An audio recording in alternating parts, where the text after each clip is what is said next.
Selamat sore dan salam sejahtera buat kita semua.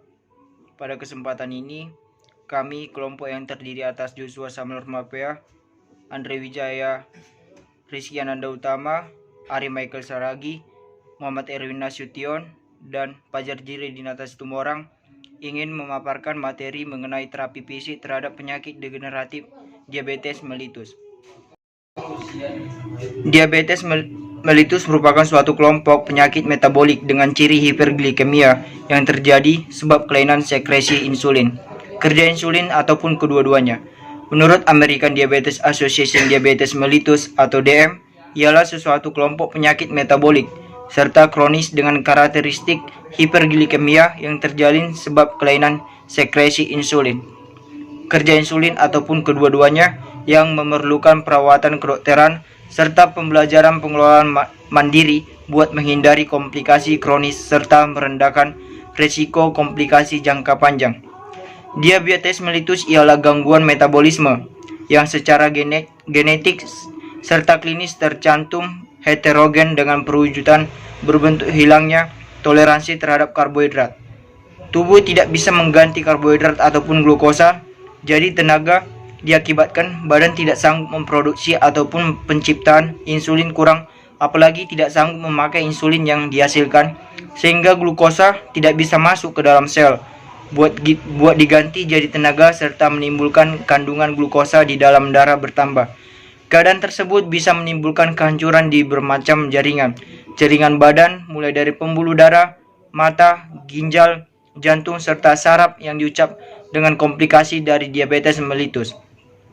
Klasifikasi diabetes mellitus terbagi atas 4 klasifikasi diabetes. Yang pertama, diabetes mellitus tipe 1, diabetes mellitus tipe 2, diabetes mellitus gestasional. Diabetes mellitus tipe 1 terjadi karena destruktif sel beta yang mengakibatkan defisiensi insulin absolut yang disebabkan autoimun dan idiopatik. DM tipe 1 terjadi karena sel beta di pankreas mengalami kerusakan sehingga memerlukan insulin eksogen seumur hidup. Umumnya muncul pada usia muda. Penyebab penyakit tersebut bukan karena faktor keturunan melainkan faktor autoimun. Yang kedua, diabetes mellitus tipe 2. Diabetes mellitus tipe 2 terjadi karena bermacam-macam penyebab dari mulai dominasi resistensi yang disertai defisiensi insulin relatif sampai dominan defek sekresi insulin yang disertai resistensi insulin. Diabetes mellitus tipe 2 merupakan tipe DM yang umum. Lebih banyak penderitanya dibandingkan DM tipe 1. Munculnya penyakit ini pada usia dewasa yang disebabkan beberapa faktor diantaranya obesitas dan keturunan. Diabetes mellitus tipe 2 dapat menyebabkan terjadinya komplikasi apabila tidak dikendalikan. 3. Diabetes mellitus gestasional pada saat kehamilan. Faktor-faktor penyebab terjadinya DM gestasional diantaranya adalah adanya riwayat DM dari keluarga, obesitas atau kenaikan berat badan pada saat kehamilan, faktor usia ibu pada saat hamil, riwayat melahirkan bayi besar sebesar 4.000 gram, dan riwayat penyakit lain seperti hipertensi dan abortus. Gejala dan tanda DM gestasional sama dengan DM secara klinis, yaitu poliuria atau sering kencing, polipagia atau cepat lelah, dan polidipsis atau sering haus. Akibat dari DM gestasional apabila tidak ditangani secara dini pada ibu adalah akan terjadi preeklamsia, komplikasi proses persalinan, resiko DM tipe 2 setelah melahirkan. Sedangkan resiko pada bayi adalah lahir dengan berat badan lebih dari 40 gram, pertumbuhan janin terhambat, hipokalsemia, dan kematian bayi dalam kandungan. Yang terakhir ada diabetes mellitus tipe lain. Diabetes mellitus tipe lain banyak faktor yang mungkin dapat menimbulkan DM, diantaranya defek genetik fungsi sel beta dapat disebabkan karena kelainan dari kromosom dan mitokondria DNA. Yang kedua, efek genetika kerja insulin dapat disebabkan karena resistensi insulin, kronis dan diabetes lipoatropik. Yang ketiga ada penyakit eksokrin pankreas, dapat disebabkan karena pankreatitis, neoplasia, fibrosis kistik dan hemokromatosis. Yang keempat ada endokrinopati, dapat disebabkan karena akromegali, sindrom Cushing, glukagonoma, hipertiroid dan somatostatinoma. Yang kelima karena obat dan zat kimia, dapat disebabkan karena pentamidin asam nikotinat, glukokortikoid, agonis adrenergik dan THZD. Yang keenam ada infeksi, dapat disebabkan karena rubella kongenital dan sitomegalovirus. Yang ketujuh sebab imunologi yang jarang dapat disebabkan karena sindrom Stipman dan antibodi anti-insulin reseptor. Yang kedelapan sindrom genetik lain yang berkaitan dengan DM dapat disebabkan karena sindrom Down, sindrom Turner dan lainnya. Baiklah, saya akan melanjutkan penjelasan pada bagian materi patofisiologi diabetes mellitus. Pada bagian diabetes mellitus tipe 1, sistem imunitas menyerang dan menghancurkan sel yang memproduksi insulin beta pankreas. Kondisi tersebut merupakan penyakit autoimun yang ditandai dengan ditemukannya anti-insulin atau antibodi sel anti-islet dalam darah. Kerusakan pankreas menyebabkan penurunan sekresi insulin sehingga regulasi glukosa terganggu. Selain hilangnya sekresi insulin, kerusakan akibat autoimun ini mengakibatkan abnormalitas sel-sel alfa pankreas di mana terjadi sekresi glukagon yang berlebihan. Kedua hal ini menyebabkan kondisi hiperglikemia yang berkepanjangan dan mulai terjadi gangguan metabolik. Pada diabetes mellitus tipe 2 disebabkan oleh kekurangan insulin, namun tidak terjadi yang namanya defisiensi absolut seperti diabetes mellitus tipe 1. Pada diabetes mellitus tipe 2 terjadi defisiensi insulin relatif. Tubuh tidak mampu memproduksi insulin yang cukup untuk memenuhi kebutuhan yang ditandai dengan kurangnya sel beta atau defisiensi insulin perifer. Defisiensi diabetes tipe 2. Diabetes mellitus tipe 2 adalah penyakit gangguan metabolik yang ditandai dengan kenaikan gula darah akibat dari penurunan sekresi hormon insulin oleh sel beta yang berada di dalam pankreas dan juga akibat gangguan fungsi insulin. Kenaikan kadar gula darah disebut dengan hiperglikemia yang dapat menimbulkan komplikasi akut dan kronis pada jaringan dan organ tubuh. Diabetes mellitus tipe 2 umumnya terjangkit pada penderita berusia 45 tahun ke atas yang disebabkan karena faktor penuaan dan kemunduran jaringan tubuh. Terjadinya resistensi insulin dan gangguan sekresi insulin karena berkurangnya respon sel dan jaringan tubuh terhadap insulin yang menyebabkan kenaikan kadar gula dalam darah. Diabetes mellitus tipe 2 merupakan hasil interaksi faktor genetik dan keterpaparan lingkungan. Faktor genetik akan menentukan individu tersebut rentan terhadap diabetes mellitus. Sedangkan faktor lingkungan dapat berkaitan dengan gaya hidup dan pola makanan berlebihan yang menyebabkan kurangnya aktivitas tubuh sehingga menimbulkan obesitas. Diabetes mellitus tipe 2 ditandai dengan 4 gangguan metabolik, yaitu hiperglikemia kronik, resistensi insulin, respon reduksi insulin, dan peningkatan pengeluaran glukosa hepar. Baik, selanjutnya saya akan menjelaskan bagian dari faktor resiko diabetes mellitus. Faktor resiko diabetes mellitus pada umumnya dibagi menjadi dua golongan besar menurut dari Chan tahun 2009 dan Eliana tahun 2015, yaitu faktor yang tidak dapat dimodifikasi mulai dari usia. Manusia mengalami penurunan fisiologi setelah usia 40 tahun. Diabetes mellitus sering muncul setelah manusia memasuki usia tersebut. Semakin bertambahnya usia, maka risiko menderita diabetes mellitus akan meningkat, terutama usia 45 tahun, yang merupakan kelompok risiko tinggi. Yang kedua, ada jenis kelamin. Distribusi penderita diabetes mellitus menurut jenis kelamin sangat bervariasi. Penderita diabetes mellitus di Amerika Serikat lebih banyak terjadi pada perempuan daripada laki-laki. Namun, mekanisme yang menghubungkan jenis kelamin dengan faktor diabetes mellitus belum jelas. Yang ketiga, ada faktor keturunan. Diabetes mellitus cenderung diturunkan, bukan ditularkan. Adanya riwayat diabetes mellitus dalam keluarga, terutama orang tua dan saudara kandung, memiliki resiko lebih besar terkena penyakit ini dibandingkan dengan anggota keluarga yang tidak menderita diabetes. Ahli menyebutkan bahwa diabetes mellitus merupakan penyakit yang terpaut kromosom, seks, atau kelamin. Umumnya, laki-laki menjadi penderita sesungguhnya, sedangkan perempuan sebagai pihak yang membawa gen untuk diwariskan kepada anak-anaknya. Faktor yang dapat dimodifikasi, yang pertama ada obesitas. Berdasarkan beberapa teori menyebutkan bahwa obesitas merupakan faktor predisposisi terjadinya karena resistensi insulin. Semakin banyak jaringan lemak pada tubuh, maka tubuh semakin resisten terhadap kerja insulin, terutama bila lemak tubuh atau kelebihan berat badan terkumpul di daerah sentral atau perut atau central obesity. Lemak dapat memblok kerja insulin sehingga glukosa tidak dapat diangkut ke dalam sel dan menumpuk dalam pembuluh darah, sehingga terjadi peningkatan kadar glukosa darah. Obesitas merupakan faktor risiko terjadinya diabetes mellitus tipe 2, di mana sekitar 80-90% penderita mengalami obesitas.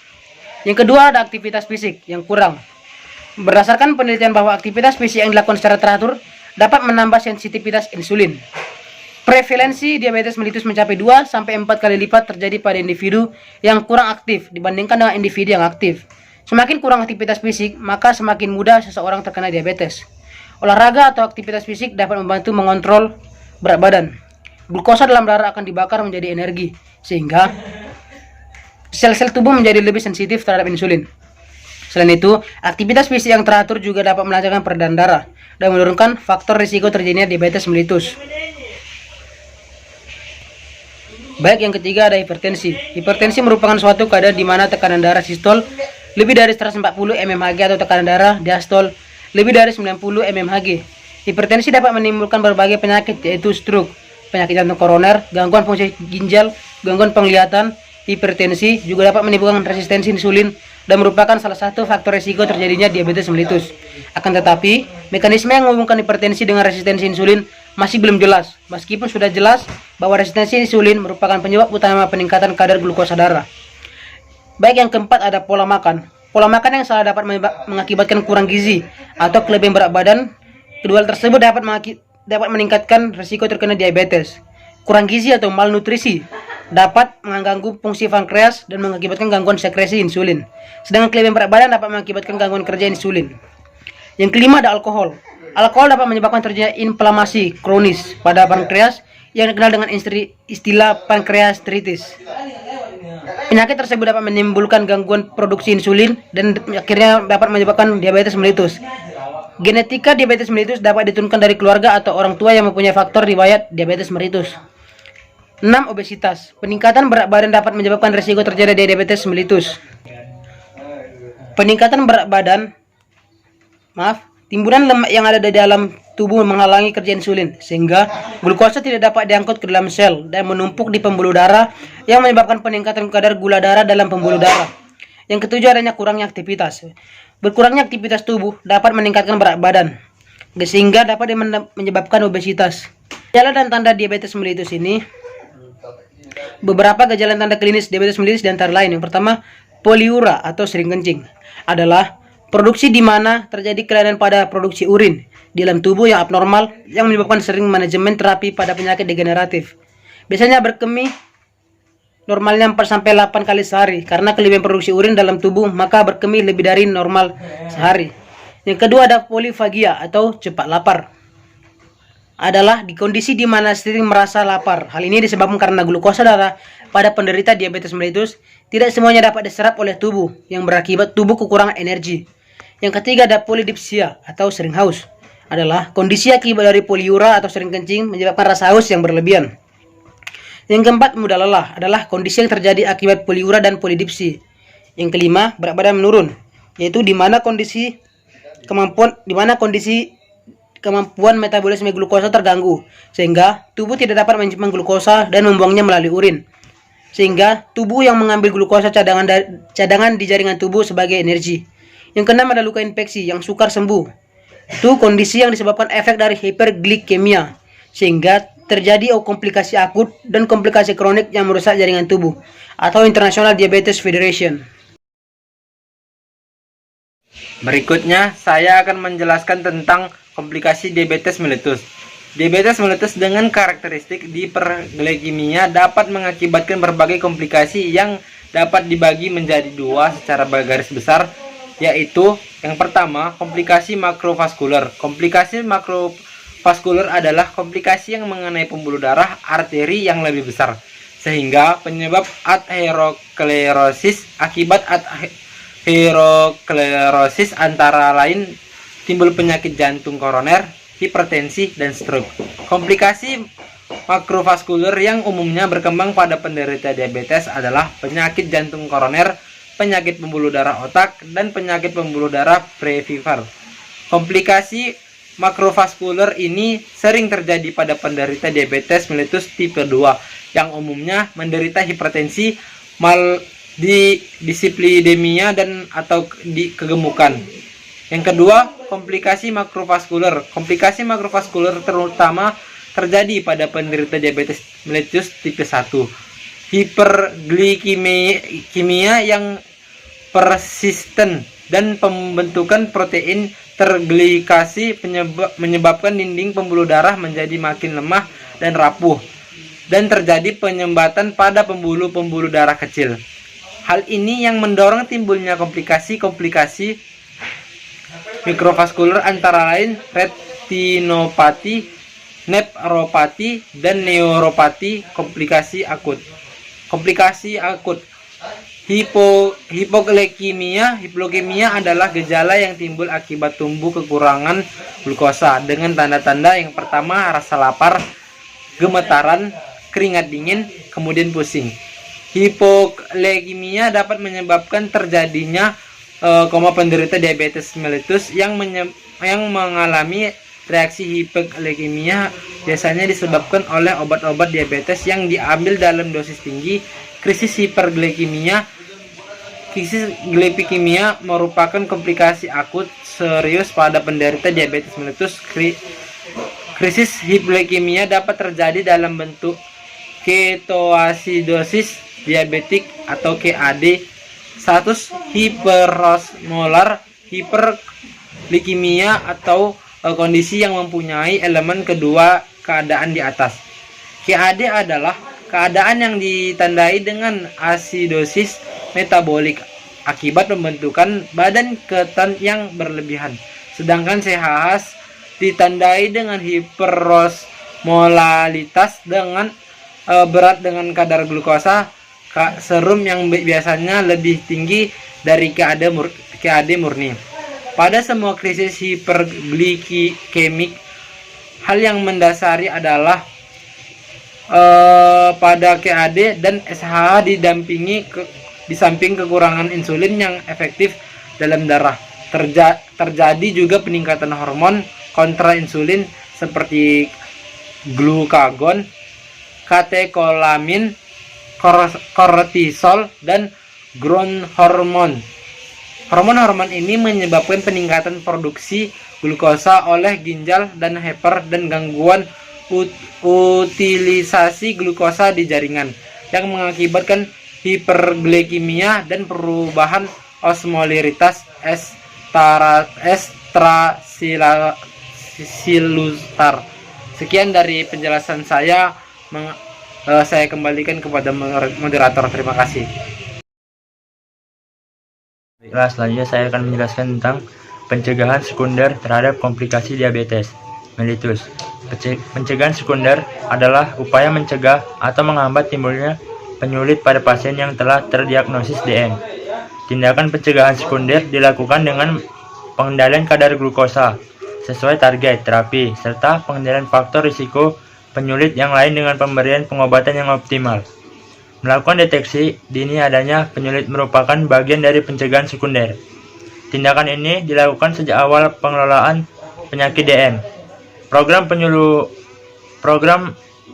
penyuluhan memegang peran penting untuk meningkatkan kepatuhan pasien dalam menjalani program pengobatan, sehingga mencapai target terapi yang diharapkan. Penyuluhan dilakukan sejak pertemuan pertama dan perlu selalu diulang pada pertemuan berikutnya. Pencegahan tersir. Pencegahan tersir ditujukan pada kelompok penyandang diabetes yang telah mengalami penyulit dalam upaya mencegah terjadinya kecacatan lebih lanjut serta meningkatkan kualitas hidup. Upaya rehabilitasi pada pasien dilakukan sedini mungkin sebelum kecacatan menetap. Pada upaya pencegahan tersir, tetap dilakukan penyuluhan pada pasien dan keluarga. Materi penyuluhan termasuk upaya rehabilitasi yang dapat dilakukan untuk mencapai kualitas hidup yang optimal. Pencegahan tersir memerlukan pelayanan kesehatan komprehensif dan terintegrasi antar disiplin yang terkait, terutama di rumah sakit rujukan. Kerjasama yang baik antara para ahli di berbagai disiplin atau jantung, ginjal, mata, saraf, bedah ortopedi, bedah vaskuler, radiologi, rehabilitasi, medis, gizi, pediatris, dan lain-lain. Sangat diperlukan dalam menunjang keberhasilan pencegahan tersir.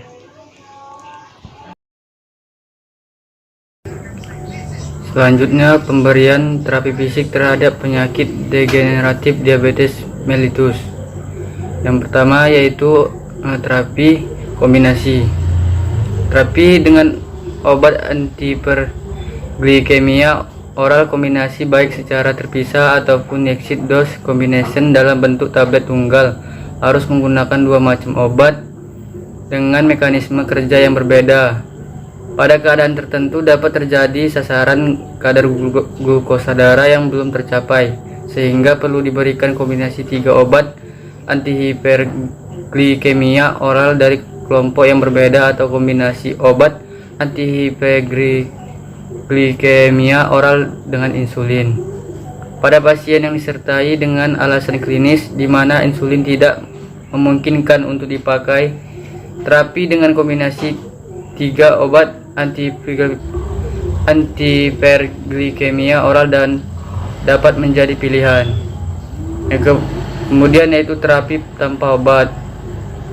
Pengaturan diet yang baik merupakan kunci keberhasilan pentanalaksanaan diabetes.